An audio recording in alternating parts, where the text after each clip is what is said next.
Ladies and gentlemen, pay attention. This is your boy, the coach from the WWE. I would like to welcome you to the very first wrestling podcast in the world to take you on a weekly deep dive into classic matches along with legends of the squared circle. Enjoy the discussion. Enjoy the back and forth. There's so much to get into. Ladies and gentlemen, this is the Payoff. Jeff, it's the Brothers of Destruction finally squaring off after their really fucked up childhood. Right. Yeah. If anybody thinks they got it bad, just look at these two. Yeah. It's sad. But it could happen to anyone, Jeff. Hey, you know what? I would hope that my mother doesn't have some secret, love child, half brother that I don't know about that was burned in a fire. But that, sometimes that's just the road that life takes you down. Well, I think the tough thing is, you could just be sitting there doing your job on a Tuesday afternoon, and all of a sudden a guy with a mask and long hair barges in, rips the door off the hinges, and confronts you. Like that, even, was mimicking real life. That could happen. I've got actually 2 doors in my office. So, it could happen to anybody, and hopefully not. I'm looking forward to a quiet week this week, but we'll see what happens. But we got a big one here. And so this is exciting. Again, we're on the road to Mania, and I'll ask you. You normally ask me. I'm going to ask you, like, why'd you want to cover this one? Why are you feeling this one? So obviously it's a famous match, right? I mean, famous angle, famous match, prominent at a WrestleMania. There's a lot to cover. And gosh, it was within the last few weeks. I think Bruce Pritchard said this was his favorite storyline ever. Yep. And it's funny. I think it was a Q&A or something. I don't know how the topic came up. And, it's funny, before he answered, I'm thinking, gosh, what's he going to say?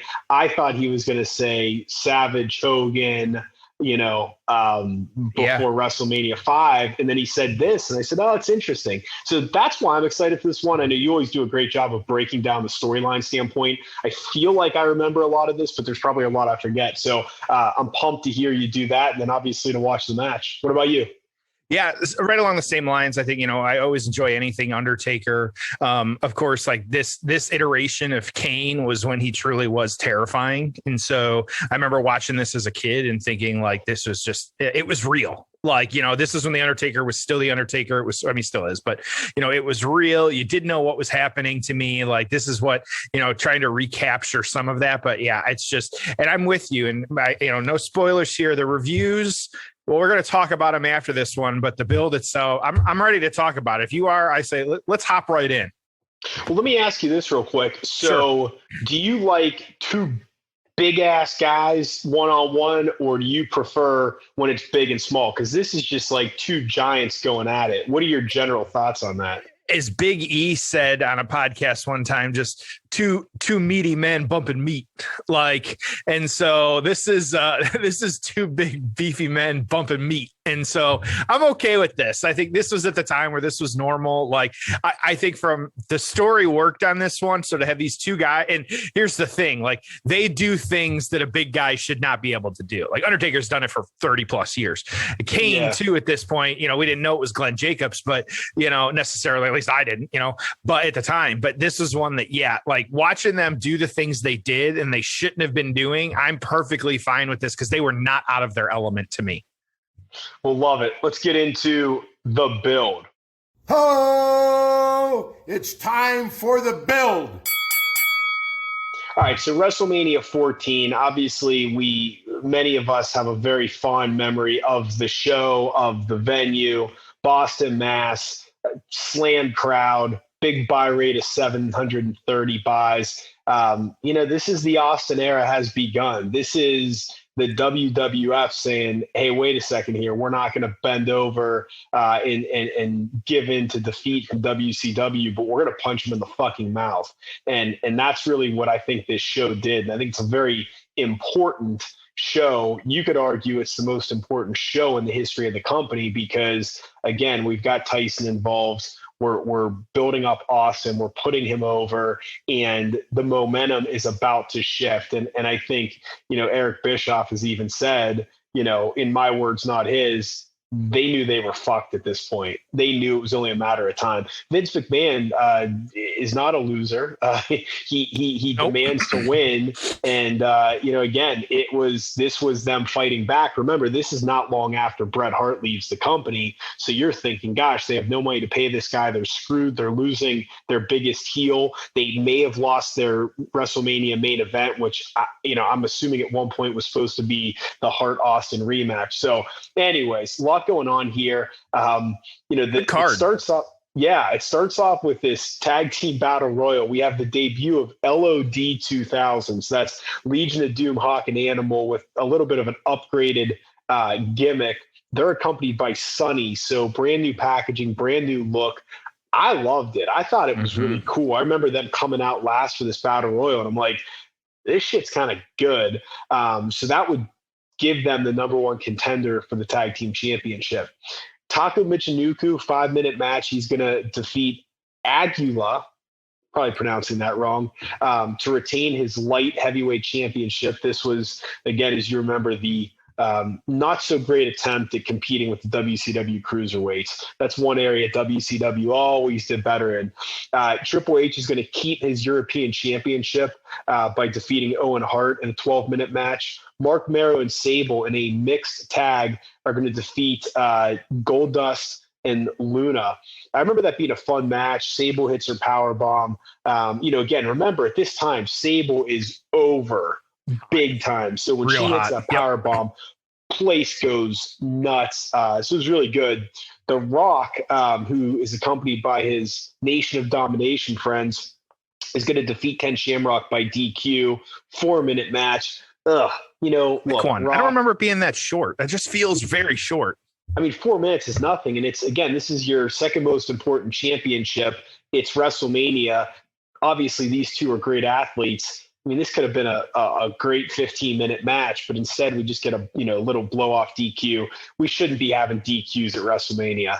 Now, this was a fun feud match. This actually may be one we want to cover, this particular match. I know we've covered their cage match, but Cactus Jack and Chainsaw Charlie are going to defeat the New Age Outlaws to become tag champions in a dumpster match. Just a fun 10-minute match. Then our semi-main event, and gosh, I didn't remember them going 17 minutes, but The Undertaker and Kane, and then the main event, 20-minute match. Mike Tyson's your special outside enforcer for Steve Austin and Shawn Michaels. And, not the best effort given Shawn's back. Obviously, we need to cover that match, but, a lot going on there. So quickly, and I can sprinkle some of this in during the match, but there was a lot of stuff happening in the business. Again, I said this turning point. Raw really started creeping up in the ratings. And again, there's 10 million people watching wrestling at this point, but it was starting. And I'll tell you this, between Nitro, Raw, and Thunder, you had 10 of the 15 top hours of cable, which is pretty insane. So anyways, again, a lot of stuff happening, the momentum shifting. Steve Austin's the reason people ordered this show, but this Kane Undertaker thing, it definitely made a difference, and it definitely was something people were talking about leading into it. So storyline standpoint, I know there's a lot there. How do we get to this match? Yeah, and this is just good stuff. So you had, at the time, Glenn Jacobs, his last TV appearance, because this was just post his, fake Diesel era. His last TV appearance was Royal Rumble 1997. And so, a year, 14, 15 months before this one. He would occasionally do some live events as Diesel, but for the most part, that character was done. So as Tom and I alluded to here at the beginning a little bit, you had May 1997. So we're just over, just shy of a year from this Mania. You have Paul Bearer, telling the Undertaker that he was going to reveal his deepest, darkest secret to the world.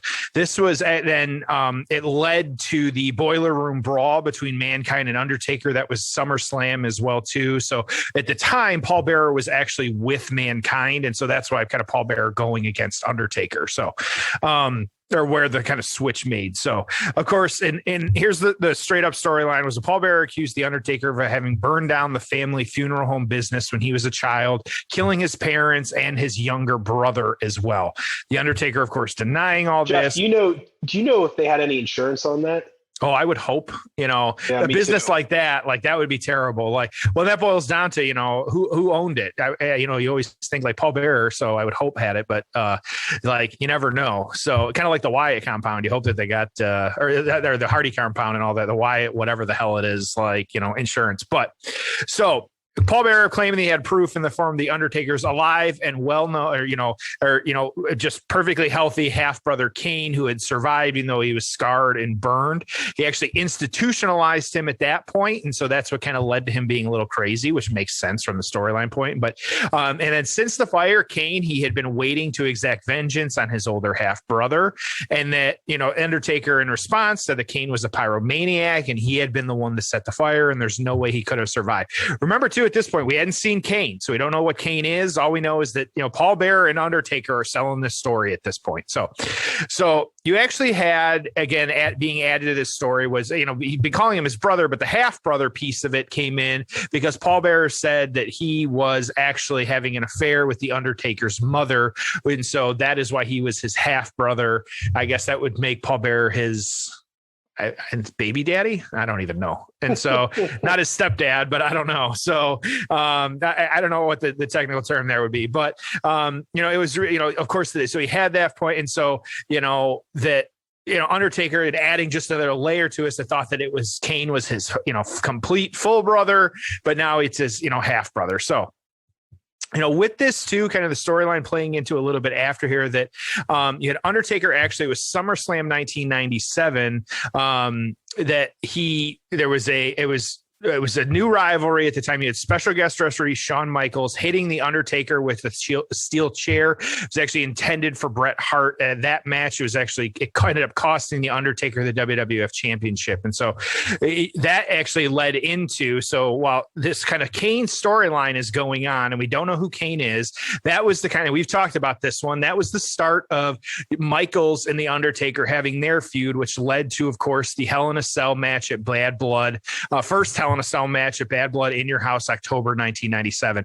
This is when you get the debut of Kane, and as Tom said, ripping off the door of the cell, giving the Undertaker, the Tombstone Piledriver, his own move, and which led to Michaels pinning him in that Hell in a Cell match. We've covered that. Go back into the archives. Great match, one that you should definitely kind of listen to what we talked about. So kind of getting through this, you had Kane, challenging the Undertaker, but the Undertaker kind of refusing all that stuff.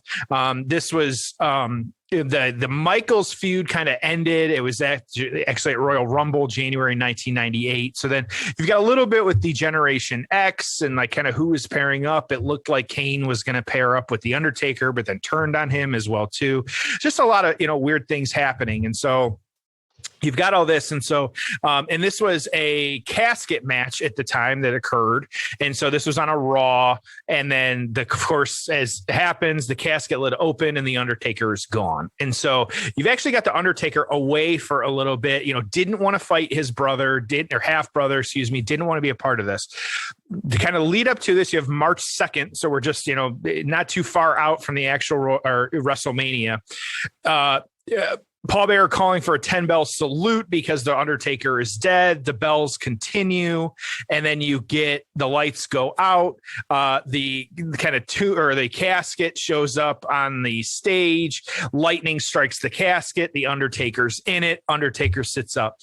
I went back and rewatched this one. I would suggest to anyone, this is, and I have it in my notes here, I think Tom can see it. Every single fan was on their feet for this promo. It was absolutely incredible, the return of The Undertaker on this one. It's something that you don't see anymore, which you and I can talk about during the match. No microphone. He was cutting the promo without a microphone, yelling, like just the fans were, it was, I highly recommend everybody go back and watch this promo when The Undertaker returns. Cut a great promo talking about how he had been through hell, that his parents had pretty much given him permission to fight The Undertaker and to, redeem them, I guess, if you will, or avenge them, and fight Kane. And so you had a little bit of supernatural at this point. You had, lightning strikes and things like that, kind of, of course you had hitting the casket, you had it hitting the Titantron at the time. Of course, we all remember that the stylized name of the big screen that they used to have, just not a thing anymore, but that's what I was. And so getting permission from his parents in hell, which is how every match should start nowadays. You have The Undertaker then allowed to take on Kane at WrestleMania 14. So just a lot of stuff. Like, it was very interesting how it played out. A lot of happening, but really you don't see Kane in the ring even a lot until like this match, and it all leading up to this match. And so really good story, really good things happening. I know I feels like I breezed through it real quick, but like actually happening in the moment, it was fantastic. Well, Tom, what do you got? Yeah.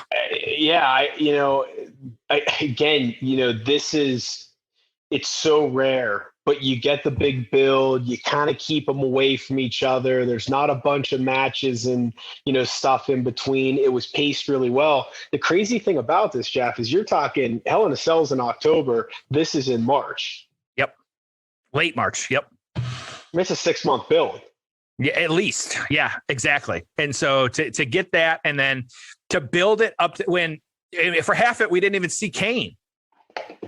Exactly. So to get to that point, I'm ready to watch. If you're ready, let's give them the timestamp and let's do this. Hour 46, WrestleMania 14. That's an hour 46, WrestleMania 14. Jeff, are you ready? Oh man, I am ready. Let's do it.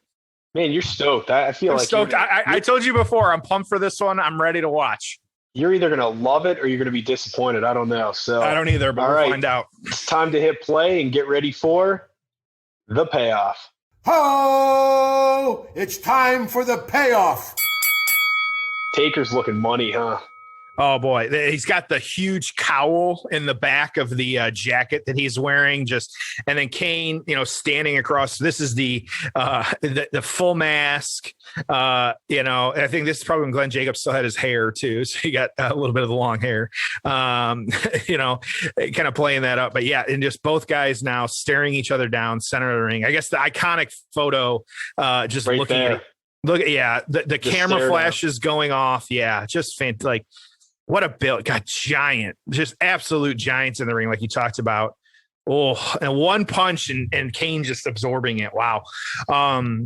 Well, you forget too, and you mentioned it earlier, you forget how good of an athlete Glenn Jacobs was. I mean, he comes back now and God love him, but now it's like, he's a mayor, he's retired. I mean, it's not like the guy's spending 3 hours a week in the gym or 3 hours a day in the gym, right? Right. Yeah. But at this point, I mean, he's fast as hell.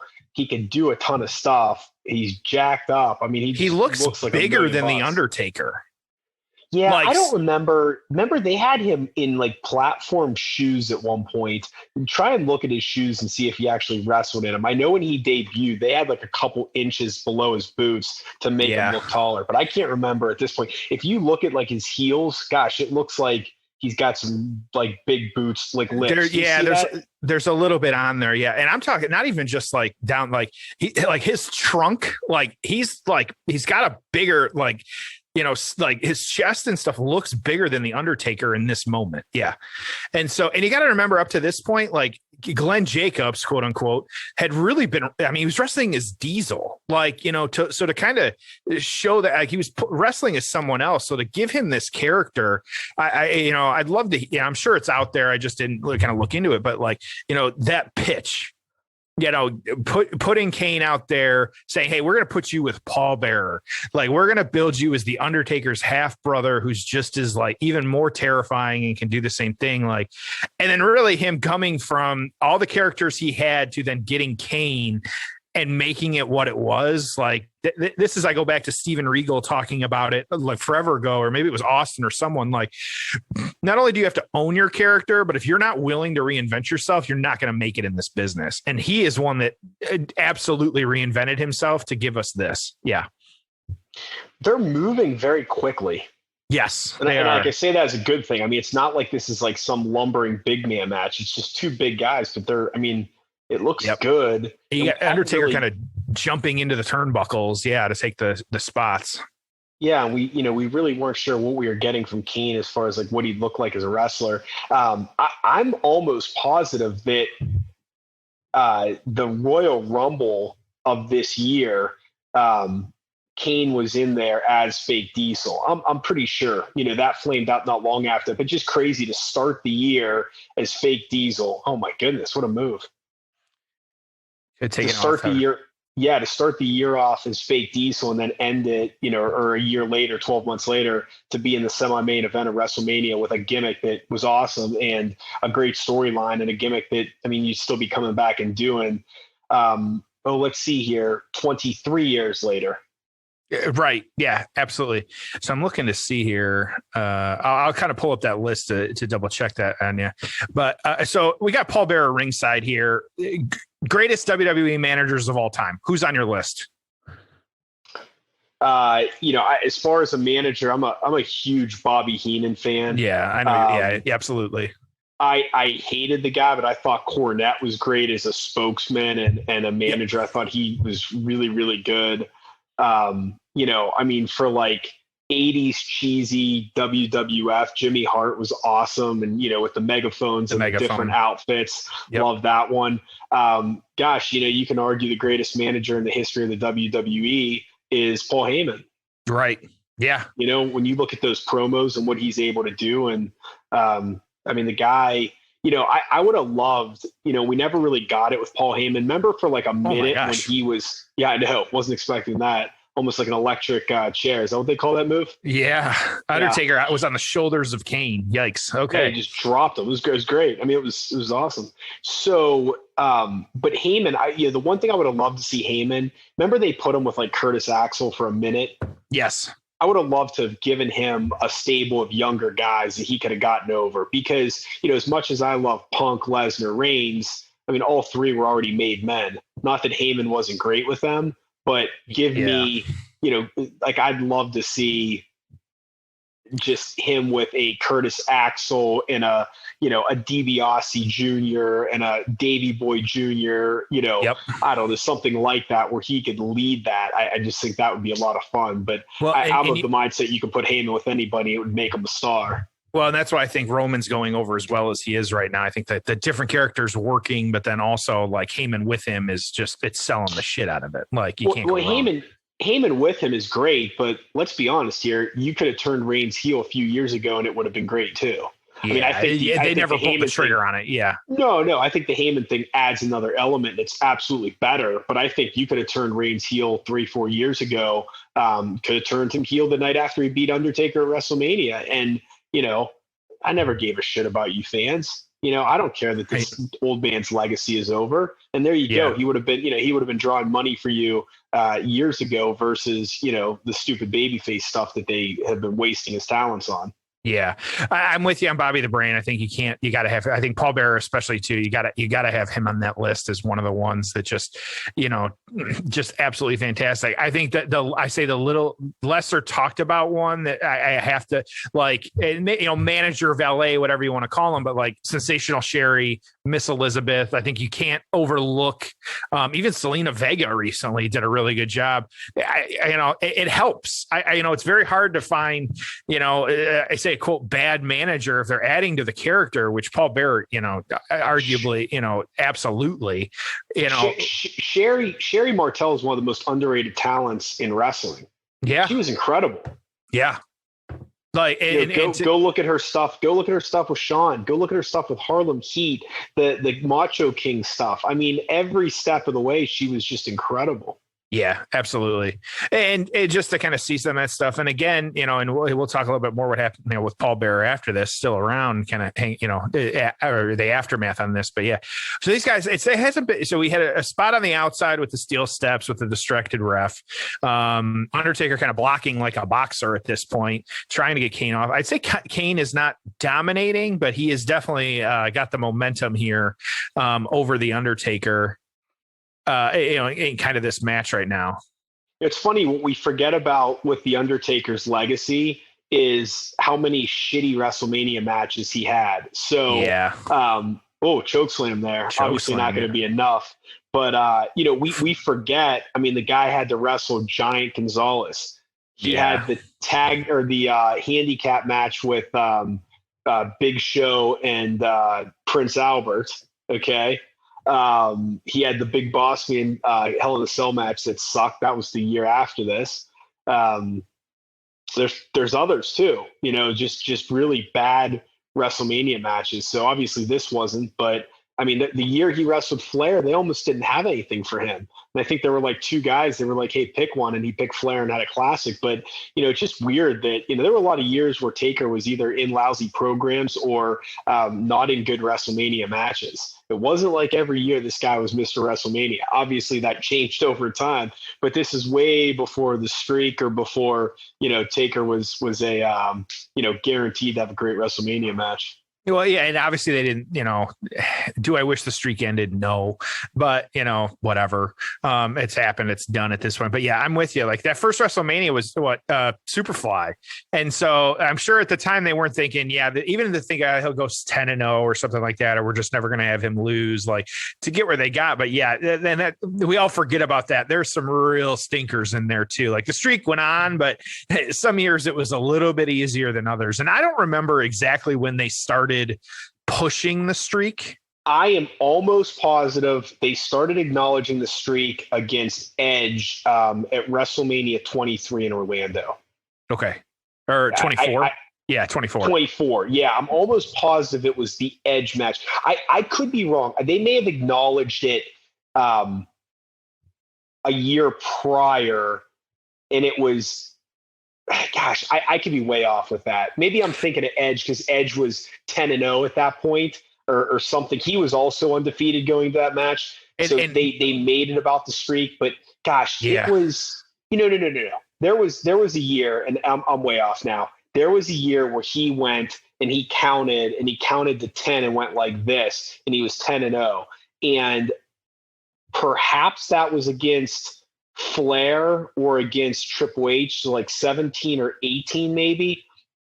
I'm pretty sure now that I think about it, that's when it was. But I think there was one year where he counted and it was 10-0, and it may have been after he beat Flair. Yeah, and so I'm looking right now. They're saying this is just kind of a quick note on the streak of that. They 22. They initially wanted Mark Henry to beat him, and then everybody was against that, and they weren't a fan of that. Yeah, it was streak versus streak, and I remember this. I think was in the last ride too. They talked about this, or maybe it was like an Edge one, but like Edge refused to break the streak, so he had turned, and yeah, that was 24 at that point. That put him at 16-0.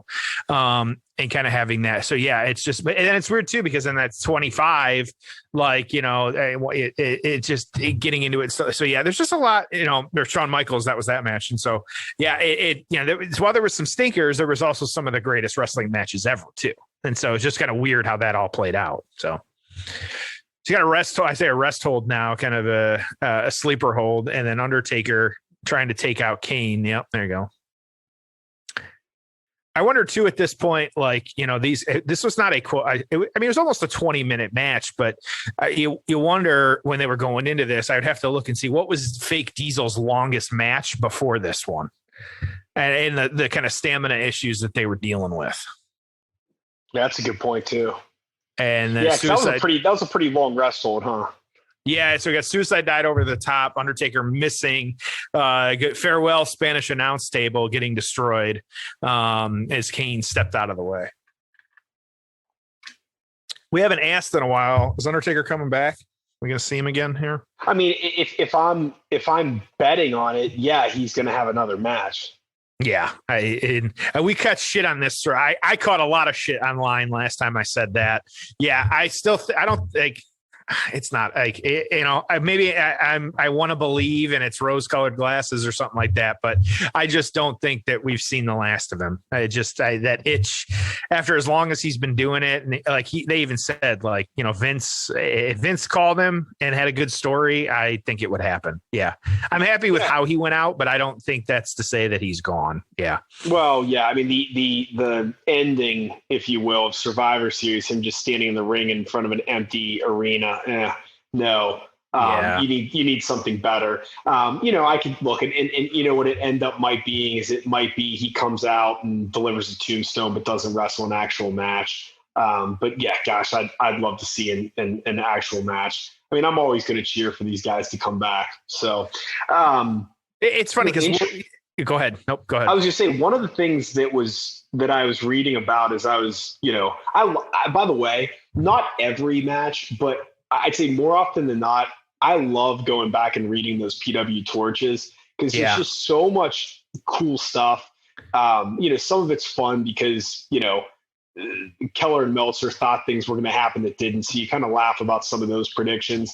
But it's fun to go back and read those. And, of course, in your mind, you fantasy book a little bit. But, Ric Flair was not on the best of terms with WCW at the time. And so they were speculating, could he end up going to the WWF? And I'm thinking, gosh, how interesting could it have been? And again, remember, this is like Ric Flair still, younger. Okay. But how cool would it have been to have Ric Flair in an attitude era of WWF? Oh yeah. I feel Ric Flair comes in, cuts a promo on Steve Austin, and you get 2 or 3 pay-per-view matches out of it. Like, come on, that's money, right? So it would have just been interesting to see again, heel Flair, feuding with DX. Well, and I wonder, and I've said this before, and we're a little ways away here. But interesting how Kane was pinning opponents a different way too. Yeah, the Survivor Series kind of captain thing. You gotta tell me they can't get involved. Like, they tried it, and I feel like they just didn't go all in on it, and so it just kind of fizzled out at that point. And so, I'm with you though. Yeah, absolutely. So now you got Undertaker, kind of a little bit of momentum coming back here at this point. We got not everybody. The crowd. It's just one of those. I feel like I can't hear it, of course, but the crowd. Yeah, they're up and down. I'm gonna play the sound real quick so everyone can hear. There's just not much, Jeff. You're exactly right. I mean, they're not out of it, but they're not in it. Yeah, it's Jeff, I'm wondering if part of the problem is I didn't hate Kane at this time. Yeah, that could be part of it. Yeah, you're watching Kane and you're like, you're interested in what's going to happen. You think it's kind of cool. I'm not saying he's a baby face, but I mean, he kind of is, you know what I mean? Like, if you really think about it, you're like, this is the guy. All right, here comes a tombstone. Oh God. Nope. Kane kind of half-ass kick out, but he kicked out. Okay. I just dropped him on his neck on that tombstone though. So, it's like Kane was almost a baby face, right? Like, I mean, he was like the one that was burned in the childhood stuff. And so, well, and it's one of those, again, getting him set up again for another two. Oh boy, his head is low. Jeez. You see what I'm saying? Yeah. I think part of that's just because Kane's just such a big motherfucker. Like, it's got to be hard. 1, 2. Oh, that's a kind of a seizure kick out. I don't even know what that was. Okay. Paul Bear selling it again. Like, just such a great manager. Yeah. Yeah. Kicked out a couple tombstones. I mean, they're going balls to the wall, but again, the crowd's just not into this one. So before we get to the end here too, I talked to, and like I said, I recommend anybody go back and watch the promo when he came back. Why don't they do promos without microphones? Like, he obviously had it wired on him, but why, always holding the microphone? I feel like it put me more in the moment having him watch the promo. Why, I guess the question is, how can they fix promos like that again? It was just, that's got to That's got to be a Vince McMahon thing where he prefers the microphone and he thinks it adds an element or something. Because I agree with you. It's kind of cool without it. All right, here we go. There's another tombstone. And even like, they do all these talk shows and they're holding microphones, but then you got 1, 2. Did he get it? Yep, there it was. Yep.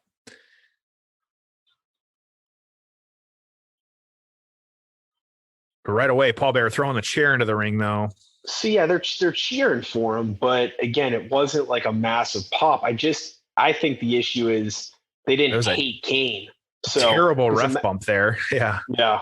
All right. Well, let's get into the aftermath and we talk more about this one. So let's jump right into the aftermath. Ho! It's time for the aftermath. All right. So initial thoughts there. It's good. I think that it's not going to win any awards, and the reviews are going to prove that too.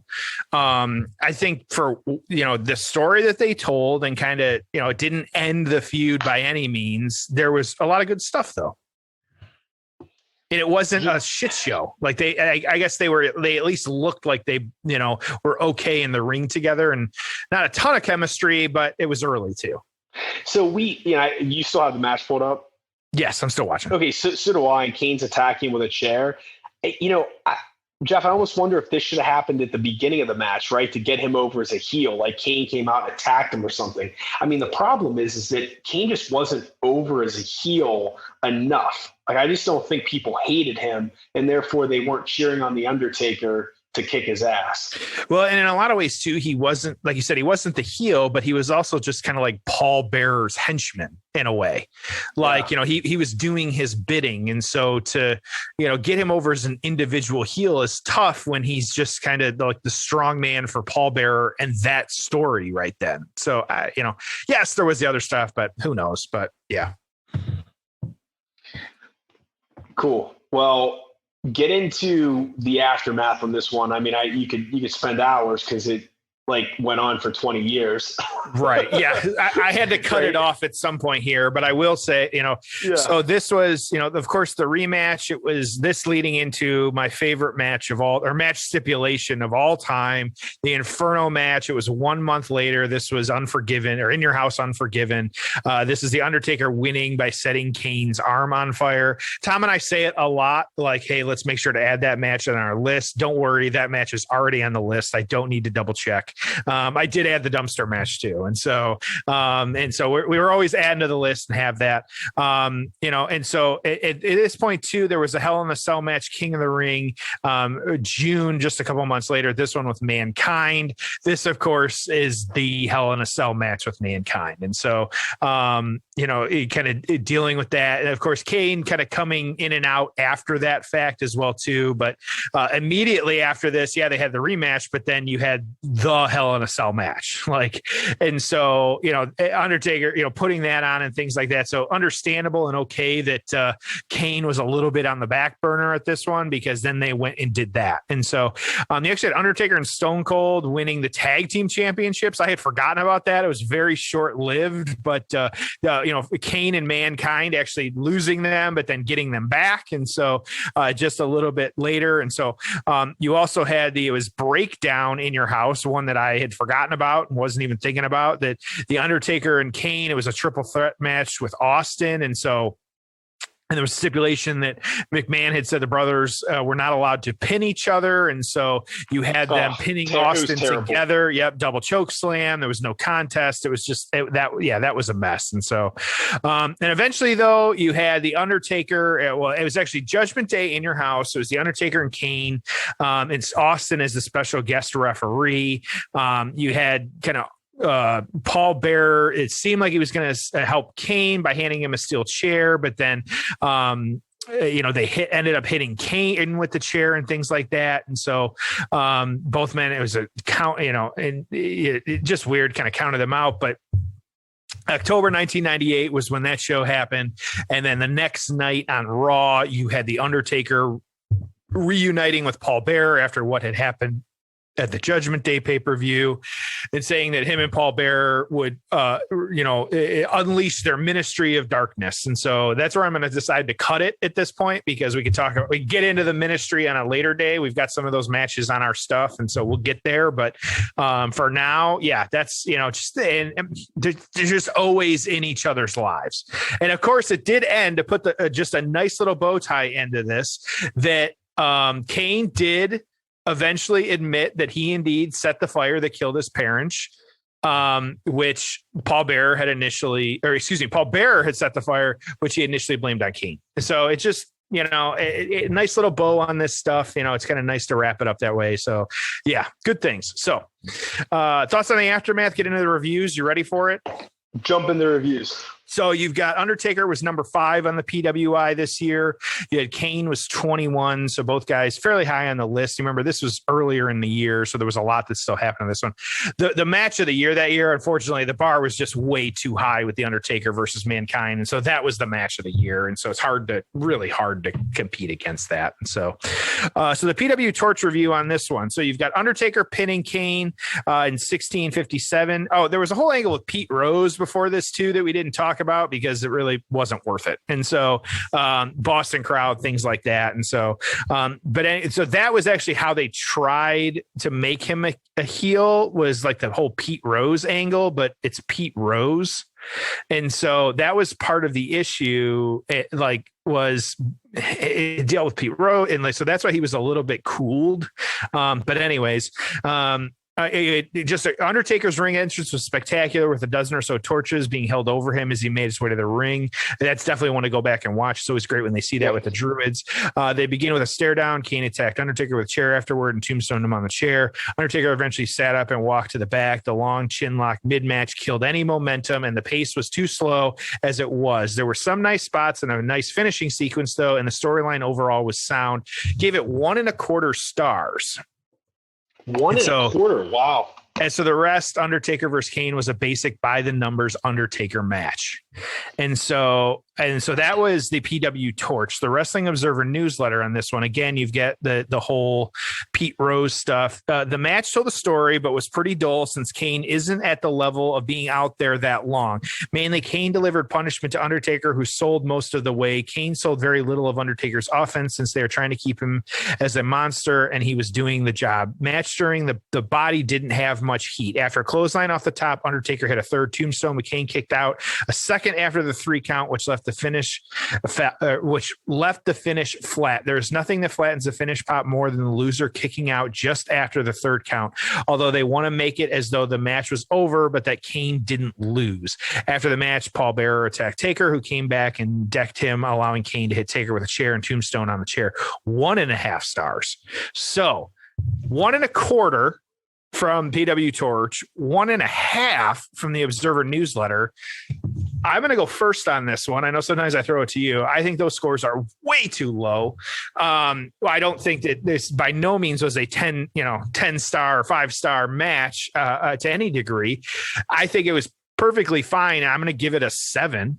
I think that it's one that, and primarily because the storyline, I think in some ways the storyline outpaced the match, that they had built it up so well. I don't think they even realized what they had on their hands at that point, and that it went over so incredible, like kind of Kane and the character and things like that, unless you're making him, it's kind of like the Fiend, like the reverse Fiend. He was so hot as a character when they got build up and then the debut, and then they just shit all over him. Like I after we've been kind of sitting here talking about it, I wonder, like they didn't get, while they built him up as a monster, they didn't build him up as a heel, which I think hurt in the long run. And so, the aftermath on this one, like I said, the build just outpaced it. Like getting to that point, it was just so hot. I think the build was like a 9.5, 10. Like it just so great how they got to it. But, then it really fizzled in the moment.